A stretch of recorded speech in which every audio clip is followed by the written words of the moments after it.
English में active voice जो है वो पैसिव वॉइस से अधिक कॉमन है, लेकिन पैसिव स्ट्रक्चर को भी मैं गलत नहीं कह रहा, पैसिव स्ट्रक्चर भी इंग्लिश में परफेक्टली ऑल राइट है और कई बार हम इसको प्रेफर भी करते हैं।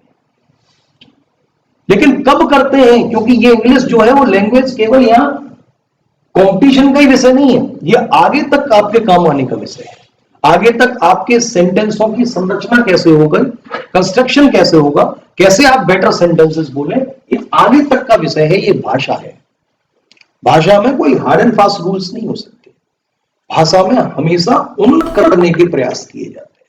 मैंने आपको बताया था कि पहले हम मानते थे कि वर्डिंग, एक वर्डिनेस मैंने टॉपिक पढ़ाया और उसका मूल सिद्धांत है the shorter is the better. जितना आप अपनी संक्षेप में बात करते हैं उतना ही अच्छा माना जाता है, राइट? जैसे कि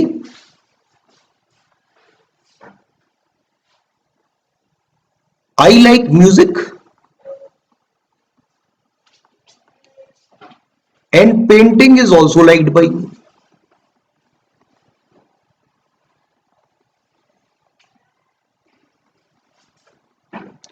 मैं म्यूजिक पसंद करता हूं और मेरे द्वारा पेंटिंग को भी पसंद किया जाता है। पहले होता था ना, राजाओं के राजा श्री श्री महाराज 120/336, इंग्लैंड को कूटा, यूरोप को पीटा, यूरोप को जीता, वो महाराज टपलू सिंह आ रहे हैं।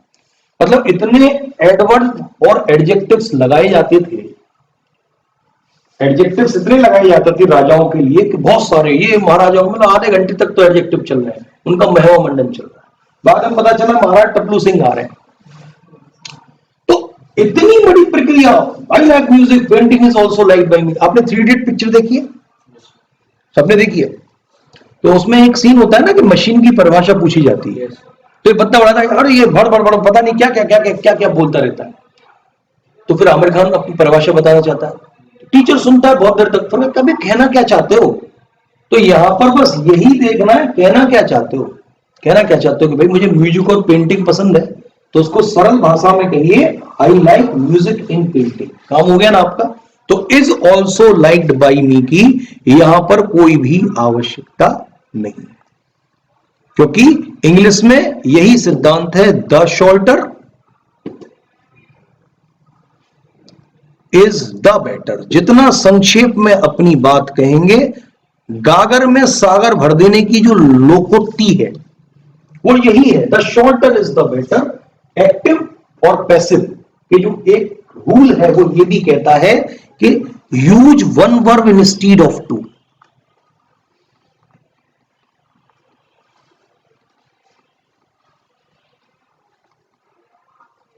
When ever possible. जब कभी भी हो, जहां कहीं भी हो, 2 के बजाय एक वर्ब का प्रयोग करें। 2 के बजाय एक वर्ब का प्रयोग करें। तो यहां मैं ये कह सकता हूं आई लाइक म्यूजिक एंड पेंटिंग। ये क्या होगा? ये सेंटेंस तो होगा बेटर, लेकिन अगर आप जबरदस्ती मुझसे झगड़ेंगे, सर उन सर ने बताया था, ये किया था, वो किया था, तो मैं उसको कह दूंगा और कुछ नहीं, बताइए। इसीलिए मैं उसको ग्रामेटिकली इनकरेक्ट नहीं कहूंगा, मैं इसको क्या कहूंगा? ऑकवर्ड सेंटेंस है, भद्दा सेंटेंस है, बेवकूफपने का sentence. Are you getting my point? मैं ये नहीं कह रहा कि this is grammatically incorrect. Grammar में आप बढ़ जाओ, मतलब बढ़ते रहो और एडजेक्टिव एडवर्ब तमाम शब्दों को लगाओ, उससे कोई नहीं पूछने वाला आपको। जितना शॉर्ट में, संक्षेप में अपनी बात कहेंगे उतना अच्छा माना जाएगा, राइट? तो ये रूल था, ठीक है। वापस हम एक्टिव पैसिव पे आते हैं। ये भी एक्टिव पैसिव का एक रूल है। तो मैंने कहा इंग्लिश में एक्टिव वॉइस है जो पैसिव वॉइस से अधिक कॉमन है, लेकिन पैसिव वॉइस के स्ट्रक्चर को भी सही माना जाता है और कभी कभी हम इसको प्रेफर भी करते हैं। Sometimes it is preferred also. तो सबसे पहले समझें कि एक्टिव वॉइस और पैसिव वॉइस है। मैं बीड़ी पी रहा हूं, एक्टिवली धुआं अपने अंदर लूंगा और धुआं बाहर निकालूंगा। पैसा खर्च कर रहा हूं, बीड़ी पी रहा हूं, 10 रुपए की बीड़ी लाया हूं अच्छी वाली, और उसको मैं पी रहा हूं। लेकिन आप क्या कर रहे हैं? आप फ्री में धुआं ले रहे हैं या नहीं ले रहे हैं? आपने 10 रुपए की बीड़ी तो खर्च नहीं की, लेकिन मैंने जो धुआं निकाला वो क्या आपकी नाक में नहीं जाता? तो मैं क्या हूं? एक्टिव स्मोकर हूं। Actively I am doing smoking. Actively I am smoking और not? I am actively smoking but you are passively. मैं तो एक्टिव स्मोकर रहा हूं, आप कैसे रहे? Passive smoker.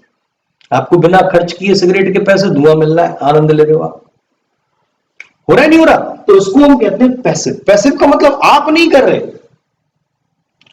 कर कोई और रहा है, उसका प्रभाव आप पर पड़ रहा है, तो उसको हम कहते हैं पैसिव वॉइस। तो एक्टिव का क्या स्ट्रक्चर है?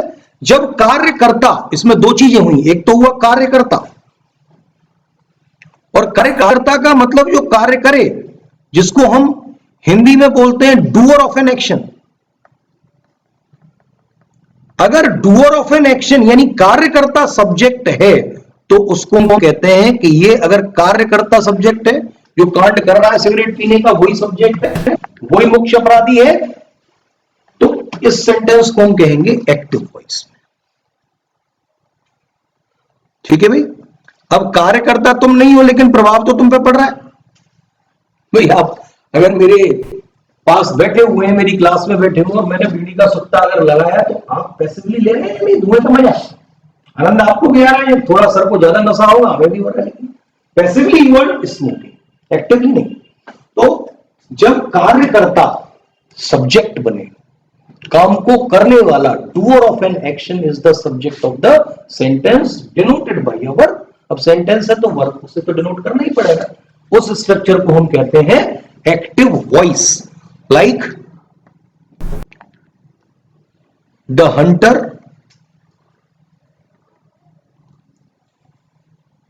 Shot the tiger. हंटर ने टाइगर को मारा। कांड करने वाला कौन? हंटर। मारने वाला कौन? हंटर। किसके द्वारा क्रिया को अंजाम दिया गया, घटना को? हंटर। तो हंटर कौन है? कार्यकर्ता है या नहीं? और कार्यकर्ता अगर सब्जेक्ट हो जाए तो वो स्ट्रक्चर किस में कहलाता है? एक्टिव वॉइस में। तो एक्टिव वॉइस समझ में आई आपको पहले तो? ठीक है भाई? और एक्टिव वॉइस बहुत कॉमन है, पैसिव वॉइस से अधिक कॉमन है। ठीक है? अब दूसरी चीज, मैं सुट्टा लगा रहा हूं, मजे तो आप भी ले रहे हो ना, पैसिवली ले रहे हो, धुआं तो तुम्हारे अंदर भी जा रहा है, इसका कितना खुशबू है धुएं का नाम से। मैंने देखा इसके चेहरे पे अलग ही चमक थी, मतलब डंडल को चुरा के तो नहीं पीते दादाजी के, इसका अलग ही चमक है, चलो हम भी मजे ले रहे हैं। तो बहुत सारे ताऊ में वो टम्पू में और बस में पब्लिक प्लेस में शुरू कर देते हैं, और वो कहते हैं अरे लल्लू तू फ्री में ले रहा है, हम तो पैसे खर्च करके बीड़ी पी रहे हैं। अब रिसीवर कौन हुआ एक्शन का? Who is the receiver of the action? भाई घटना को अंजाम मैं दे रहा हूं, रिसीव कौन कर रहा है? आप धुआं रिसीव कर रहे हो नहीं कर रहे? फ्री फंड में गोली कौन मार रहा है? हंटर। रिसीव किसको हुई? टाइगर को। टाइगर क्या हुआ? इस एक्शन का रिसीवर हुआ। तो tiger is the receiver of the action, और अगर receiver of the action subject बन जाए तो उसको हम पैसिव वॉइस बोलते हैं। जैसे कि the tiger was shot by the hunter. This is the structure of passive voice. यानी क्या स्ट्रक्चर रहा पैसिव वॉइस का? ये हमारा सब्जेक्ट रहा, ये हमारी वर्ब रही, और ये हमारा ऑब्जेक्ट रहा। टाइगर हमारा क्या है? It is the receiver of the action. जो घटना हुई उसको रिसीव करने का काम किसने किया? टाइगर ने किया। तो tiger is the receiver of the action. और अगर receiver of the action subject बन जाए तो उस स्ट्रक्चर को हम कहते हैं पैसिव वॉइस। एक्टिव पैसिव समझ में आया क्या? मतलब मूल रूप से समझ का मतलब ये रूल वूल मत रट लेना। इंग्लिश भाषा को समझने का मतलब रूलों को रटना नहीं है, भाव को समझना है। अगर भाव समझ में आ गया तो हजारों रूलों में लगा देंगे, नहीं तो रूल कुछ नहीं है, बस वो सड़े रहेंगे तुम्हारे दिमाग में, कुछ नहीं करना। इनका क्या करना है? प्रयोग करना है। Getting my point? ये लैंग्वेज है, ये स्किल्स है बोलने की, ये भाषा है, ये लिखने का नहीं है, बोलने का काम, या व्यक्ति का माध्यम है। कहानी समझ में आ गई कि एक्टिव पैसिव क्या है। लेकिन अब ऐसा नहीं कि तुम कहीं भी एक्टिव यूज कर लो, कहीं भी पैसिव यूज कर लो। इसीलिए मैंने ये 99 सेंटेंसेस दिए हैं, और 1 करोड़% गारंटी के साथ कि इनसे बाहर कोई सेंटेंस आपका पेपर में नहीं पूछा जाएगा, क्योंकि इसके बाहर कुछ है ही नहीं। 10-12 रूल है इसके। इसके बाद 99 साइंटिस्ट प्रैक्टिस के लिए हो गए। क्यों हो गए? क्योंकि उसमें कभी एक्टिव दे रखा होगा, पैसिव बनवाई होगी, कभी पैसिव दे रखा होगा, उसकी एक्टिव पूछी होगी, और ऑप्शंस आपकी बड़ी हेल्प करते हैं। पहला ही क्वेश्चन भले आप देखेंगे तो ऑप्शन भी आपकी हेल्प करते हैं। आगे मैं बताऊंगा कैसे। यहां तक बात समझ में आ रही है? अब देखिए हम पैसिव वॉइस कब बनाते हैं। अब इसमें दो चीजें हैं, एक तो कार्यकर्ता और दूसरा है हमारा कार्य, या इसको कह लो टास्क कह लो, या एक्शन कह लो, या वर्क कह लो, कुछ भी कह लो आप, ठीक है। और ये क्या है, इसको डूअर कह लो, कार्य करने वाला, डूअर ऑफ द एक्शन। तो आप देखते हैं जीवन में बहुत सारी परिस्थितियां आती हैं। कुछ तो स्थिति ऐसी आती है जिसमें कि भाई कार्य जो है वो ज्यादा महत्वपूर्ण होता है कार्यकर्ता से, यानी कि डूअर से महत्वपूर्ण उसका एक्शन होता है। कहते हैं ना, actions are rewarded, results are rewarded, efforts are not. Results को अवार्ड मिलता है, एफर्ट्स को नहीं। आप कितना भी प्रयास करें, अब कितने लोग प्रयास करते हैं बताओ? डिफेंस की कितने लोग तैयारी कर रहे हैं? एसएससी की कितने लोग तैयारी कर रहे हैं? Hello hello clear? हाँ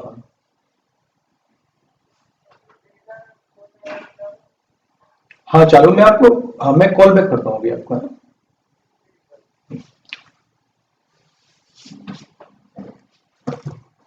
हाँ भाई, क्या कह रहा था मैं? हाँ अच्छा, इस पे डिफेंस की कितने लोग तैयारी करते हैं, लेकिन है क्या क्या प्रयासों को सफलता मिलती है? तो क्या कहते हैं, results are awarded and efforts are not. यानी कि जो प्रशंसा मिलती है, अवार्ड मिलता है, वो रिजल्ट्स को मिलता है, प्रयासों को नहीं। राइट? कितने लाख लोग हैं जो कि डिफेंस के लिए प्रतिबद्ध हैं, डिफेंस की तैयारी करते हैं। राइट? ज्यादातर लोग अपने घर से करते हैं। 10,000 से ऊपर बच्चे हमसे भी जुड़े हुए हैं ऑनलाइन, तो लाखों के करीब हमारे चैनल के फॉलोवर हैं, जबकि हम वीडियोस भी नहीं डालते। लेकिन क्या उन सभी को सफलता मिल जाएगी? क्या सभी को सफलता मिल पाएगी? प्रयासों को कोई भी प्रशंसा और अवार्ड नहीं मिलता। अवार्ड मिलता है रिजल्ट्स को, अवार्ड मिलता है परिणामों को। राइट? अगर आप 10 बच्चे हैं और 10 की 10 परिणाम निकाल देते हैं, तो ये जो सिलेक्शन है वो मैटर करते हैं। लाखों लोग मैटर नहीं करते जो कि तैयारी करते हैं। लाखों लोग तो केवल और केवल संख्या बढ़ा रहे हैं, लेकिन जो लक्ष्य के लिए प्रतिबद्ध है उन्हीं को सफलता मिलती है। बहुत सारे ऐसे ओकेजन्स होते हैं, और आप सोच के देखिएगा, मैं 2-3 परिस्थिति आपके सामने रखता हूं कि जहां पर कार्य और कार्यकर्ता, यानी कार्य बड़ा पुनीत होता है, कार्य महत्वपूर्ण होता है, कार्यकर्ता महत्वपूर्ण नहीं होता। फॉर एग्जाम्पल, जरा प्लीज साइलेंट कर लीजिए। फॉर एग्जाम्पल, अभी कोविड-19 से हम जूझ रहे हैं। डेली जाने जा रही हैं, डेली नए केस कोविड-19 के पाए जा रहे हैं। हाँ, डेली कोविड-19 के नए केसेस पाए जा रहे हैं, आप देखिए। तो महती आवश्यकता क्या है कि भाई इसका वैक्सीन खोज ली जाए, इसका इलाज खोज लिया जाए। तो ये कार्य इंपॉर्टेंट है, यानी कि इसका इलाज खोजा जा सके, ये इंपॉर्टेंट है, या फिर खोजकर्ता इंपॉर्टेंट है? इसका इन्वेंटर इंपॉर्टेंट होगा, जो इन्वेंट करेगा इस वैक्सीन को, या फिर ये वैक्सीन इन्वेंट हो जाए, ये महत्वपूर्ण है? बताओ भाई, वैक्सीन किसी तरह खोज ली जाए, यही तो महत्वपूर्ण है। खोजकर्ता कोई भी हो, रामदेव बना दे, अपनी घुट्टी पिला दे, कुछ भी पिला दे, गौमूत्र पिला दे, अगर कोरोना सही हो जाए तो फिर वो पेटेंट है वर्ल्ड की। रामदेव ले आओ, कोई और देव ले आओ, इंडियन साइंटिस्ट ले आओ, मंगोलियन ले आओ, चाइनीज ले आओ, पाकिस्तान की बना दे दवाई। तो यहां दवाई इंपॉर्टेंट है, वैक्सीन इंपॉर्टेंट है, खोजकर्ता की कोई महत्व नहीं है, क्योंकि वर्ल्ड जिस महामारी से गुजर रहा है, आर्थिक संकट से गुजर रहा है उसके कारण, तो इसमें खोजकर्ता की कोई वैल्यू नहीं है, वैल्यू है उसके कार्य की। तो कभी कभी कार्य ज्यादा महत्वपूर्ण होता है कार्यकर्ता से, राइट। तो अगर कार्य महत्वपूर्ण है कार्यकर्ता से, तो उस केस में हम पैसिव वॉइस का प्रयोग करेंगे। बात समझ में आई क्या कह रहा हूं मैं? और समझिए, सर्जिकल स्ट्राइक किया गया इंडिया के द्वारा।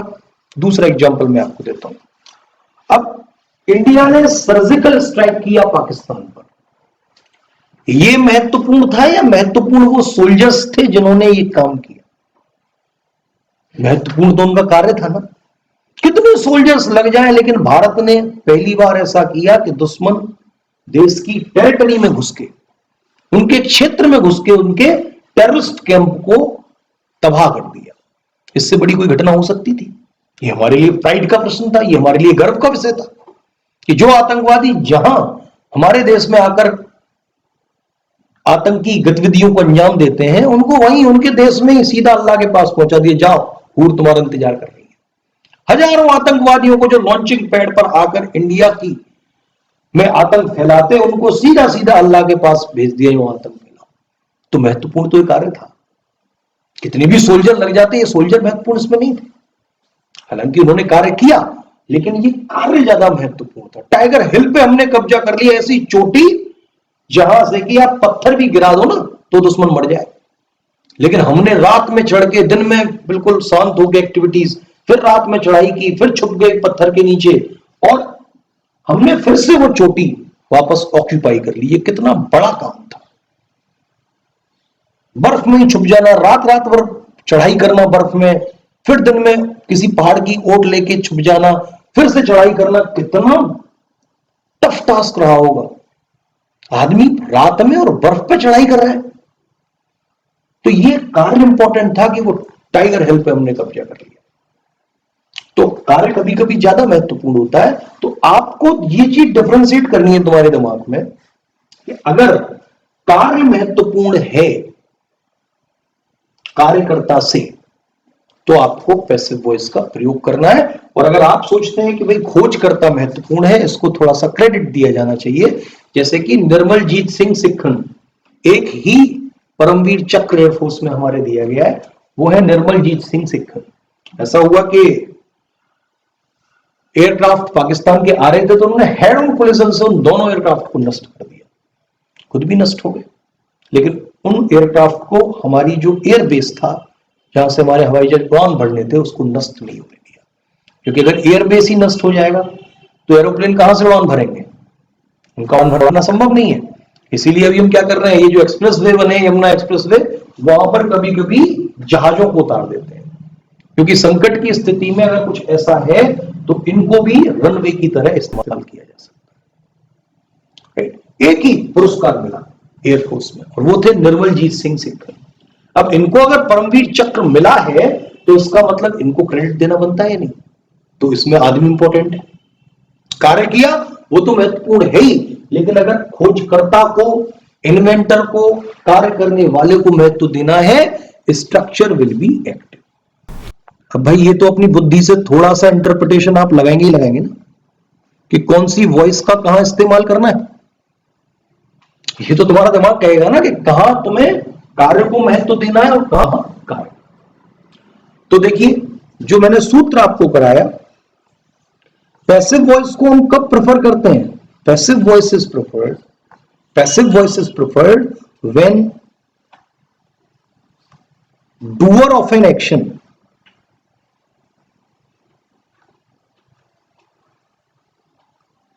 is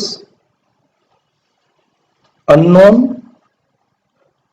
or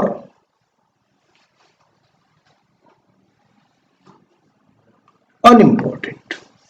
जब कार्य करने वाला या तो अज्ञात हो या महत्वपूर्ण ना हो, जैसे कि this church was built in 16th century. इस चर्च का निर्माण 16वीं शताब्दी में हुआ। भैया किसने किया ये तो पता नहीं है, ये क्या है, अननोन है। तो यहां पर कार्यकर्ता अज्ञात है, अननोन है। तो जहां कार्यकर्ता अज्ञात हो, अननोन हो, उस स्थिति में हम पैसिव वॉइस का प्रयोग करते हैं। राइट, बात समझ में आ रही है? कोविड-19 देखिए, द क्योर, द वैक्सीन या फिर the vaccine for of the covid will be discovered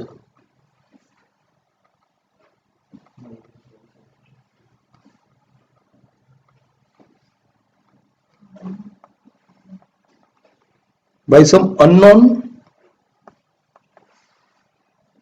doctors in the laboratory। तो कैंसर का इलाज संभवतः किसी अज्ञात वैज्ञानिक के द्वारा या अज्ञात डॉक्टर के द्वारा लेबोरेटरी में या हॉस्पिटल में खोजा जाएगा। तो किसके द्वारा खोजा जाएगा, इसमें क्या है, कार्यकर्ता अनइम्पोर्टेंट है, यानी कि महत्वपूर्ण नहीं है, इसीलिए इसका स्ट्रक्चर क्या होगा, passive.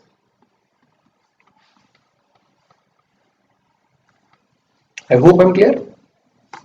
Any problem to anyone in this? Clear में आता? तो आपको समझ में आया कि पैसिव वॉइस का हम कब स्ट्रक्चर का प्रयोग करेंगे। और देखिए, मैं थोड़ा सा और आपको इसके एग्जांपल देता हूं।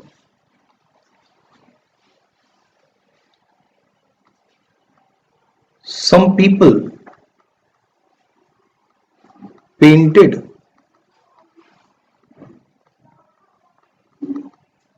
pictures of animals in ancient cave walls। क्या ये सेंटेंस सही है? कुछ लोगों ने प्राचीन काल की गुफा की दीवारों पर जानवरों की पिक्चरें बना दी। Is it correct? Is it correct? क्या ये सही है? क्यों नहीं है?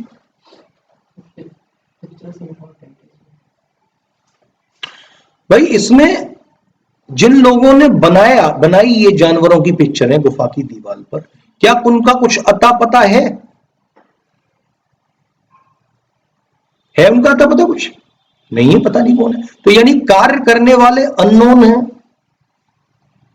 अननोन का मतलब अज्ञात है, और अगर कार्य करने वाले अज्ञात हों तो ऊपर का रूल आपको याद होना चाहिए कि अगर कार्यकर्ता अज्ञात हैं तो कौन सा स्ट्रक्चर रहेगा, पैसिव। एक्टिव तो नहीं रहेगा। तो इस सेंटेंस को मैं कहूंगा ऑकवर्ड, इसीलिए मैं बता रहा हूं ये कोई चीज आपको नहीं पढ़ाने वाला। ये आईएएस की आंसर राइटिंग की क्लास है जो आपको दे रहा हूं, आप कितना ही समझो। ये ऑकवर्ड सेंटेंस है। बेटर क्या रहेगा, बेटर क्या रहेगा ना, पैसिव। क्यों रहेगा पैसिव? क्योंकि यहां पर कार्य करने वाले का अता पता नहीं है, कार्य करने वाला अज्ञात है। तो क्या होगा करेक्ट वर्जन इसका भी? Pictures of animals were painted on ancient cave walls। अब किसने की, बाई सम्मन लगाने की कोई जरूरत ही नहीं है जब पता ही नहीं है कि ये काम किसने किया है। राइट, तो ये स्ट्रक्चर कैसा है, पैसिव। और ये स्ट्रक्चर जो है वो कहलाएगा बेटर। तो इंग्लिश में बेटर स्ट्रक्चर्स की तलाश करनी है, ऑकवर्ड स्ट्रक्चर्स से दूर है। बताओ किसको नहीं समझ में आया? अगली बात समझ में? तो पैसिव वॉइस का क्यों प्रयोग करेंगे, कहां प्रयोग करेंगे? यहां पर हम प्रेफर कर रहे हैं पैसिव वॉइस। मेरा पहला शब्द आपसे था कि in English active voice is more common than passive voice. Active voice के प्रयोग ज्यादा है, अधिक कॉमन है, लेकिन यहां पर हम क्या कर रहे हैं, यहां पर हम पैसिव वॉइस को प्रेफर कर रहे हैं इसको बेटर बनाने के लिए। ये रूल समझ में आया आपको? ठीक है भाई। और एक्टिव वॉइस का कब प्रयोग करना है, जब कार्यकर्ता महत्वपूर्ण हो, डूअर ऑफ द एक्शन महत्वपूर्ण हो, या दूसरे शब्दों में when subject is more important than object.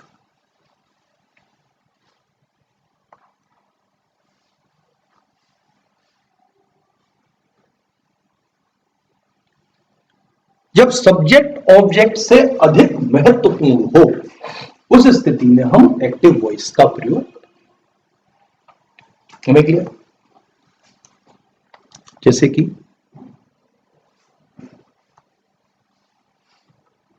Nirmaljit Singh got the Paramvir चक्र।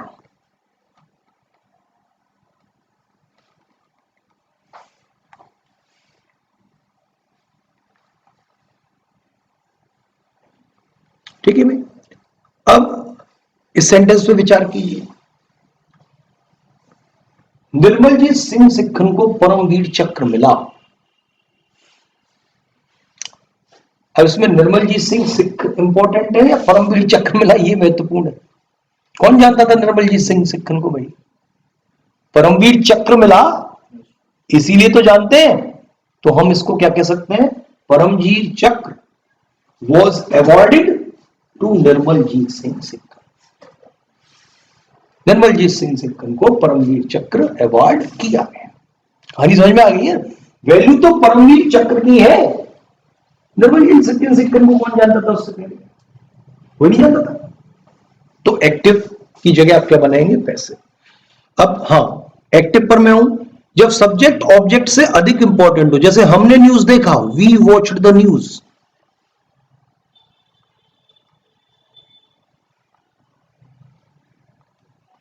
ठीक है भाई, तो इसको आप पैसिव स्ट्रक्चर में चेंज करेंगे।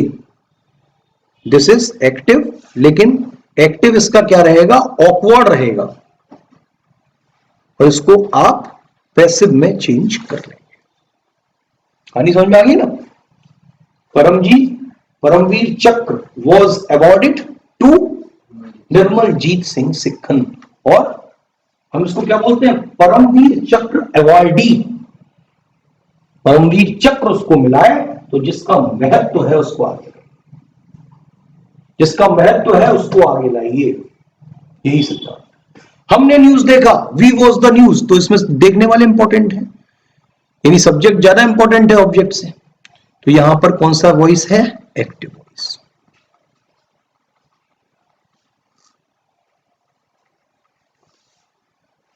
आर्किमिडीज ने उत्प्लावन बल की खोज की। तो आर्किमिडीज डिस्कवर्ड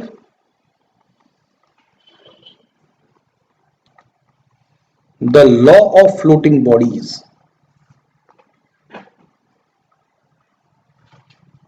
तो आर्किमिडीज ने उत्प्लावन बल की खोज की। ये क्या है? एक्टिव वॉइस है, खोज करता important. I hope I am clear.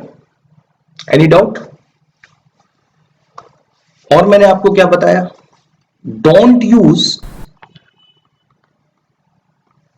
Active and passive in a same sentence. एक ही सेंटेंस में दोनों तरह के स्ट्रक्चर्स का प्रयोग नहीं करना। या तो दोनों एक्टिव होंगे या दोनों पैसिव होंगे। जैसे कि the food was cooked and served.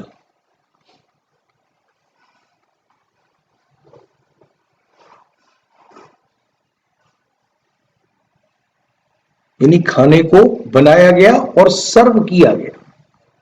तो सर्व करना भी हमारा क्या है? Passive voice. और कुक करना भी क्या है?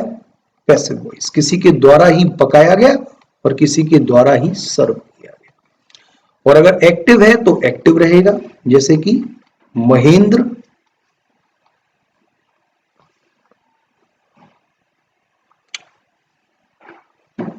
cooked the food,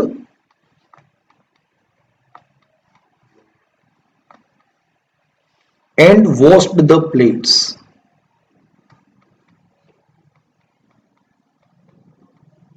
महेंद्र ने खाना पकाया, तो खुद पकाया, और प्लेटें भी धोई, तो ये भी एक्टिव और ये भी active. I hope I am clear with this. कोई परेशानी इसमें? अब इसके बाद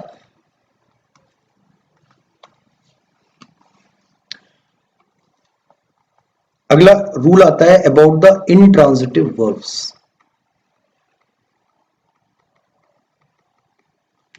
और इंट्रांजिटिव वर्ब्स का मतलब होता है अकर्मक क्रियाएं। और अकर्मक क्रियाएं या इंट्रांजिटिव वर्ब ऐसी वर्ब होती हैं जो अपने बाद ऑब्जेक्ट नहीं लेती, उनको कहते हैं इंट्रांजिटिव वर्ब्स, राइट। और एक्टिव पैसिव के संदर्भ में यह सूत्र है कि intransitive verbs can not be converted into passive voice, यानी कि इनकी कोई भी पैसिव वॉइस नहीं बनती। क्लियर? जैसे कि आकाश नीला है, द स्काई इज ब्लू, तो इसकी कोई भी पैसिव वॉइस नहीं बनेगी। There is no passive about it.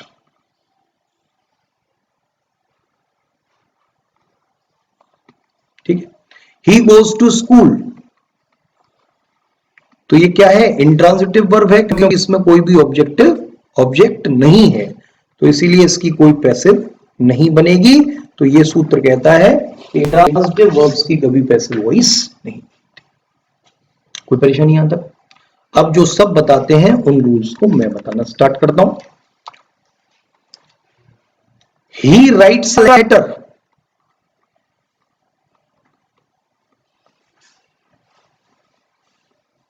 यहां पर एक्टिव लिखता हूं और यहां पर इसका पैसिव लिखता हूं, तो क्या आएगा? अ लेटर राइट्स का हो जाता है is am are written,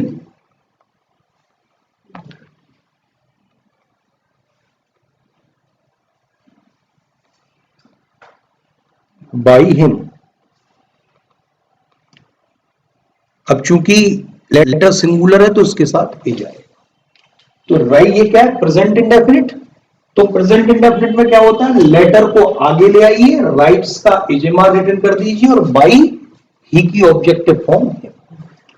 clear है? सीधा सीधा फंडा। दूसरा प्रेजेंट का टेंस है,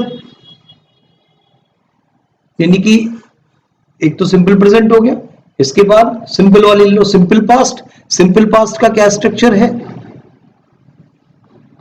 ही रोट अ लेटर, तो राइट का तो हो जाता है इज एम आर रिटन और रोट का हो जाता है अ लेटर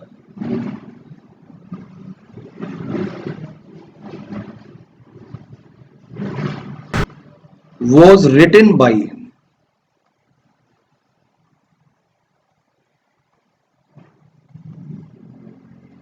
क्लियर?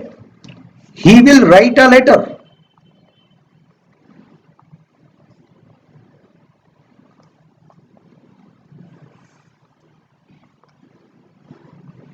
तो विल राइट का हो जाता है a letter will be written by him. Clear है भाई? इंडेफिनिट के तीनों tense, present indefinite, past indefinite और फ्यूचर इंडेफिनिट। अ लेटर को आगे लाइए, रोट का वाज वर रिटन और बाई हिम। अ लेटर को आगे लाइए, विल राइट का विल बी रिटन बाई। पहले सूत्र में कोई दिक्कत? ये पहले से भी आपने पढ़ा है। अब कॉन्टिन्यूअस के देख लेते हैं। He is writing a letter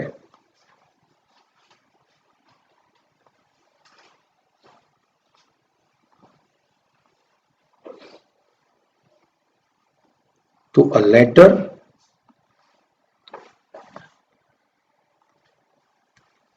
is am are being, इसमें BEING लगा देते हैं, बीइंग रिटन बाय हिम।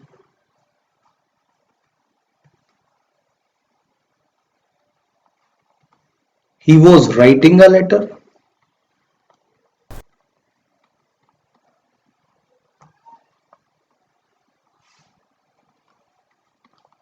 तो was writing का हो जाता है was being written.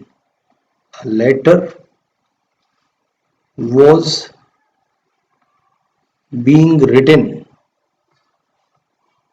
by him.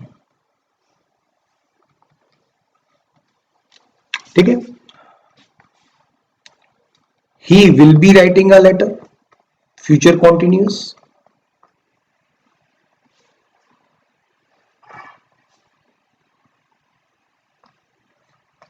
तो इसकी नो पैसिव, इसकी कोई भी पैसिव वॉइस नहीं बनती। कॉन्टिन्यूस के समझ में आ गया, केवल BEING लगाना है और परफेक्ट में BEEN लगाना है। जैसे कि he has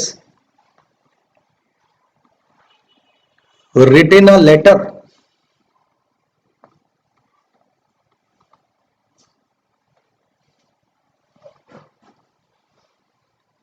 तो a letter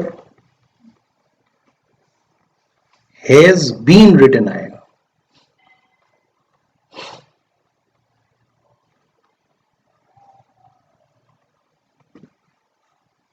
तो हैज रिटन का हैज बीन रिटन, क्लियर।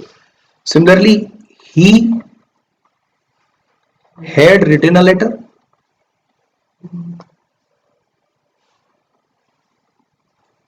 तो क्या हो जाएगा, a letter had been written bye.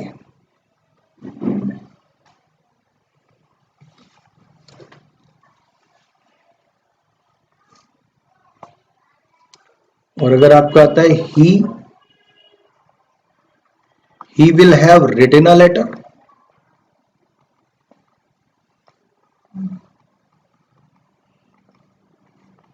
तो उसका हो जाएगा a letter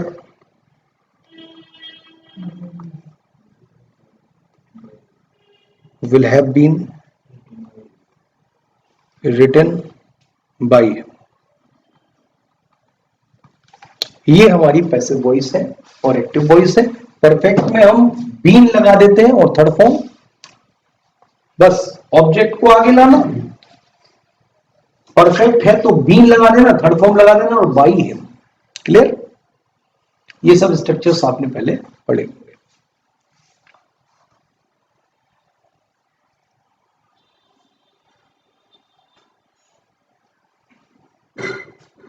Am I clear with this?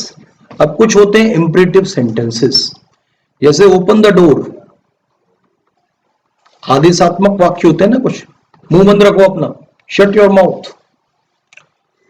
तो ओपन द डोर, इसकी पैसिव वॉइस क्या बनाते हैं हम, सबसे पहले लेट लगाते हैं, फिर द डोर और फिर बी ओपन। तो सबसे पहले इसमें लेट आती है, फिर ऑब्जेक्ट आता है, उसके बाद वर्ब की थर्ड फॉर्म बी आती है और उसके बाद वर्ब की थर्ड फॉर्म।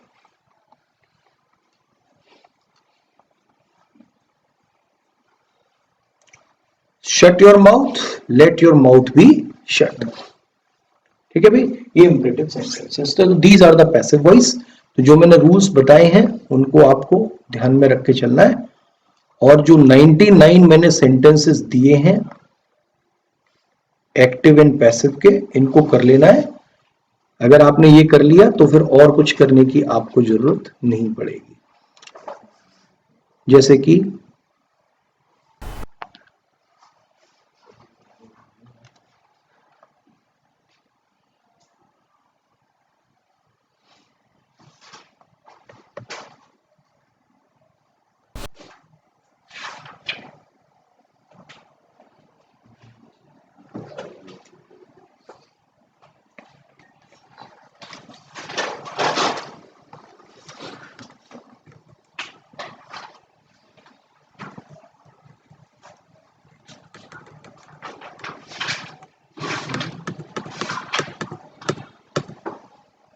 देखो जैसे पहला सेंटेंस है, इसमें है Sudhir was nominated by my friend for the post. आप अगर देखेंगे तो ये है क्या, ये खुद ही पैसिव वॉइस है। तो ये किसकी पैसिव वॉइस है, तो ये वॉज नॉमिनेटेड है, तो यहां वहां पे क्या रहा होगा, पास्ट इंडेफिनिट रहा होगा, नहीं रहा होगा। पास्ट इंडेफिनिट की तो वॉज वर रिटन होती है, तो इसका मतलब पास्ट इंडेफिनिट देखिए, ना तो ये टेंस पास्ट इंडेफिनिट है, ना ये टेंस पास्ट इंडेफिनिट है, और ना ये टेंस पास्ट इंडेफिनिट है। तो आपको ज्यादा दिमाग लगाने की जरूरत ही नहीं है, answer will be C. Clear. तो ऑप्शन एलिमिनेशन मेथड से इनको और भी जल्दी किया जा सकता है। इनको कर लीजिए, जो भी ये 99 सेंटेंसेस आपको दिए इनसे बाहर एक्टिव पैसिव नहीं जाएगी। कोई डाउट आता है उसको हम कल जिक्र कर लेंगे, ठीक है भाई। भारतीय वायुसेना ग्रुप एक्स और वाई एफकेट का नोटिफिकेशन जारी हो चुका है। अभी आपके पास लगभग 3 महीने हैं और इन 3 महीने में आप 100% अपनी सफलता इस परीक्षा में सुनिश्चित कर सकते हैं। जैसा कि आप जानते हैं, इन परीक्षाओं में स्पीड और एक्यूरेसी का बहुत बड़ा महत्व रहता है। एक क्वेश्चन को सॉल्व करने के लिए आपको 35 से 40 सेकंड का समय मिलता है। मेरे कोर्सेज में मैं आपको बताऊंगा कि कैसे ट्रिक्स के माध्यम से जल्दी आप क्वेश्चंस को शॉर्ट आउट कर लें। मेरा नाम है एनके गोस्वामी, मैं इंडियन एयरफोर्स से एक सर्विसमैन हूं और पिछले 16 साल से मैं बच्चों को डिफेंस की तैयारी कराता हूं। मैं ऑनलाइन पढ़ाता हूं। मेरे कोर्सेज से जुड़ने के लिए दी गई लिंक पर क्लिक करें, हमारे चैनल को सब्सक्राइब करें, बेल आइकन को दबाएं और फ्री डेमो प्राप्त करने के लिए मुझे व्हाट्सएप करें 8954777199 नंबर पर। जल्दी करें क्योंकि इन कोर्स के लिए लिमिटेड सीट्स ही अवेलेबल है।